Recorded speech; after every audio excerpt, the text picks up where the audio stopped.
कानपुर में सबसे बड़े लैंड माफिया तालाब पे कब्जा करने वाले भारतीय जनता पार्टी के लोग होंगे। इसलिए कहूंगा, खाओ कचौड़ी और समोसा, जो सिनोनिम है, पर्यायवाची न रख दें और कहीं आदित्यपुर न करके आ जाएं। कहीं जापान का नाम हमारे मुख्यमंत्री जी बदल करके उगते हुए सूरज निप्पॉन जापान, उसका आदित्यपुरम ना नाम कर दें, कहीं आदित्यपुर या आदित्यपुरम न कराएं।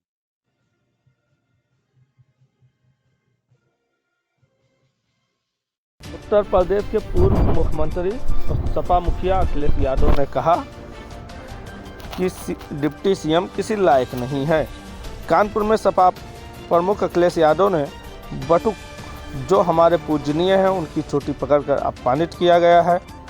उन्होंने कहा कि उन्हें पाप लगेगा, लेकिन डिप्टी सीएम की चलती नहीं है, ये किसी लायक नहीं है। ऐसे डिप्टी सीएम को कुर्सी छोड़ देनी चाहिए। उन्नाव में 3 लाख से ज़्यादा लोगों को नोटिस दिया गया। भाजपा के लोग एनआरसी लाकर मुस्लिम भाइयों से कागज छुड़वा रहे हैं, लेकिन एसआईआर के बाद तो हिंदू भाई ही कागज ढूंढने में जुटे हैं। अखिलेश ने सीएम योगी पर तंज कसा। कहा, मुख्यमंत्री सिंगापुर देखे आए हैं, अब कानपुर को खोदकर सिंगापुर बनाएंगे। जापान में एमओयू साइन कर आए हैं। कहीं मुख्यमंत्री जी जापान का नाम बदल के आदित्यपुर या आदित्यपुरम करके ना आ जाएं। अखिलेश की बेटी आदित्या के साथ शादी समारोह में कानपुर पहुंचे। बेटी आदित्या और सीमा मऊ सीट से सपा विधायक नसीम सोलंकी ने स्वरूप नगर स्थित घाटापारा में एक रेस्टोरेंट का उद्घाटन किया। इसके बाद अखिलेश आदित्य और नसीम के साथ मुन्ना समोसा की दुकान पर पहुंचे। खाने के लिए प्लेट से समोसा उठाया, लेकिन वह ज़मीन पर गिर गया। इसके बाद उन्होंने दूसरा समोसा खाया। मुन्ना समोसा से निकलकर अखिलेश बिराना रोड में सोना चांदी ज्वेलर्स की दुकान पर गए। इसके बाद लखनऊ के लिए रवाना हो गए। इससे पहले 12 फरवरी को अखिलेश कानपुर आए थे। तब उन्होंने पूछा कि यहाँ क्या फेमस है, कचौड़ी या समोसा? तब किसी ने कहा था समोसा। इसके बाद उन्होंने समोसा खाने की इच्छा जताई थी, जो कल उनकी ये भी इच्छा पूरी हो गई। वहीं अखिलेश ने एक्स पर लिखा कि एक कचौड़ी एक समोसा, ढोंगी जी पर नहीं भरोसा।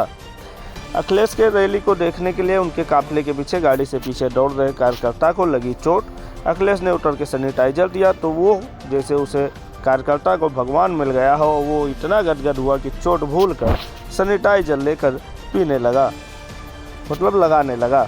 अखिलेश यादव के पास पहुंचने के लिए कार्यकर्ता केशव यादव गाड़ी के पीछे दौड़ रहा था, तभी उसके चेहरे पे चोट लग गई। इसके बाद अखिलेश ने तुरंत केशव को बुलाया, सैनिटाइजर और नैपकिन देकर कहा, इसे लगा लो और आराम करो। अखिलेश ने जापान दौरे को लेकर सीएम योगी पे तंज कसा। उन्होंने कहा, एक लोग जापान गए हैं, वहाँ एमओयू साइन कर रहे हैं। जापान का नाम निप्पन भी है। जापान के लोग कहीं घबरा ना जाएं, नाम बदलने वाले मुख्यमंत्री जी आए हैं।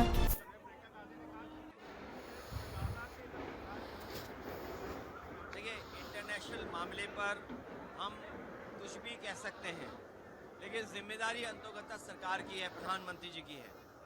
और सवाल ये है कि एक लोग गए हैं जापान और एमओयू कर रहे हैं। जापान का नाम निप्पॉन भी है। अब जापान वाले कहीं घबरा ना जाएं कि ये नाम बदलने वाले मुख्यमंत्री जी आए हैं। कहीं अपने उगते हुए सूरज का पर्यायवाची, जो सिनोनिम है, पर्यायवाची न रख दें और कहीं आदित्यपुर न करके आ जाएं। कहीं जापान का नाम हमारे मुख्यमंत्री जी बदल करके उगते हुए सूरज निप्पॉन जापान, उसका आदित्यपुरम ना नाम कर दें, कहीं आदित्यपुर या आदित्यपुरम न कराएं।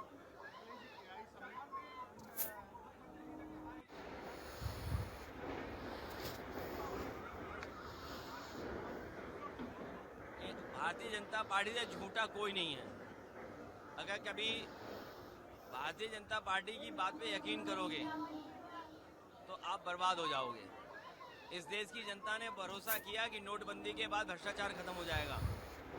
अब तो कहानी ये चली है कि हथेली गरम पुलिस नरम, और इनके बड़े बड़े लोग भ्रष्टाचार में शामिल हैं। ये लोगों की दूसरों के घर मकान बिल्डिंग गिराते हैं, लेकिन ये अपने ही लोगों से कब्जा भी जमीन करवाते हैं। कानपुर में सबसे बड़े लैंड माफिया तालाब में कब्जा करने वाले भारतीय जनता पार्टी के लोग होंगे। इसलिए कहूंगा, खाओ कचौड़ी और समोसा, खाओ कचौड़ी और समोसा, वनस्पति पर न करो भरोसा।